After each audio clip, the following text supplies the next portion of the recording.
Yes, it's time for Mariah in the entire history of the US single charts. Wait for this. The Beatles are at the top with 20 number ones, and Elvis and Mariah Carey are second equal with 17 number ones. So if Mariah's current single, Touch My Body, goes to number one, she'll move past Elvis, second on her own, only to the Beatles. No wonder she's such a confident old thing. Touch my body, you have a curse. Give me what I deserve and touch my body. Put me on your lap. But sometimes Mariah is not that confident at all. A huge star from the outset. Her first 5 singles all went to number one.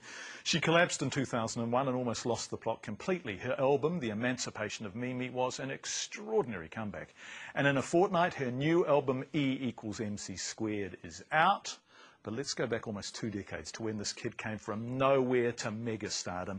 I asked her if she still remembers the first time she heard one of her own songs on the radio. Yes, I do. I was in New York in a car with a friend, and I heard Vision Above, my first ever single. So it was a pretty incredible moment for me, you know, because I was where I grew up, hearing the song on the radio that I grew up listening to, you know, so it was amazing. But it's still like that. Putting out a new single is still like, we're heard on the radio, turn on, you know, whatever station, because everything, you know, that I do, I really put so much of myself into, so it's not like it's ever going to be like, oh, here we go, the song's on, cool, you know. Well, it's great, the excitement's still there, but in a funny way, I suspect the pressure's much greater now. In 2001, it almost got to you, and you lost it for a while there, and then The Emancipation of Mimi was such a comeback. Do you think that made you more three-dimensional in a way? Had people stopped thinking you were real, Mariah? Maybe there is a little bit more of a sense of, okay, well, she hasn't had, like, the easiest thing, you know. She hasn't had the easiest road in the world, because people make such a huge deal out of, like, scandals, and they really want to, you know, they love to harp on something for a million years because it sells papers. But I mean, my fans have always been, like, my true fans have always been here for me. They've always been supportive. I mean, it's like the bar was set very high, so it's like, you know, yes, you do have to go through peaks and valleys, or it's not a normal situation, but people don't want to see, if they see you being a little bit down, it's like they're ready to kick you. So you just have to get back up and have faith. And honestly, to me, it's like all things are possible with God. That's what I truly believe. And, you know, if people, I'm a living example that anything's possible, because if people want to write you off, you can let them write you off. It doesn't matter, as long as you don't write yourself off and you don't lose your faith. Your mum always had faith in you, right? Your mum, who taught you opera when you were a little girl, I think 3 years old, and she worked 3 jobs to bring you up and totally backed you always. Tell us about your mum, Mariah.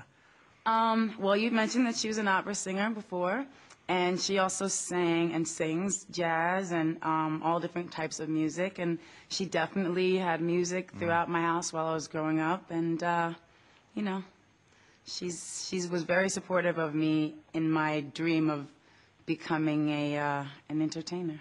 Boy, she must be so proud of you now. Yeah, I'm sure it's pretty cool for her, because I think she named me, like, to have as a stage name, basically. Yeah. Let's talk about Mariah Carey, that stage person. Here you are in Paris on the media roundabout again, talking to London, New Zealand, you name it. Does this part of the job get a bit tiresome for you, Mariah?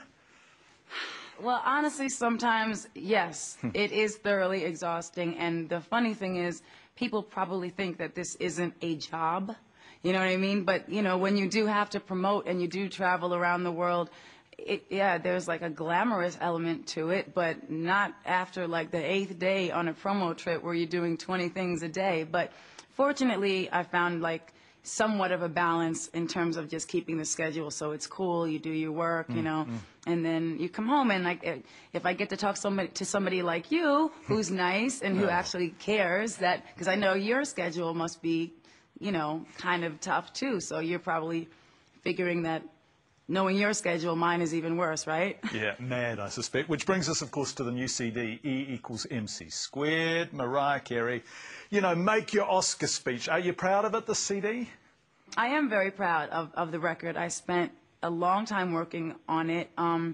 And that's how I kind of do everything that I do. I'm there from the inception of the idea of the song, writing it, collaborating, creating, and moving on all through like the mastering process. And it's just a blessing to be able to work with people that I really care about, and who are really like work really hard at the record company, like, and just understand music. Like L.A. Reid is a musical genius, and it's just an honor for me to work with him.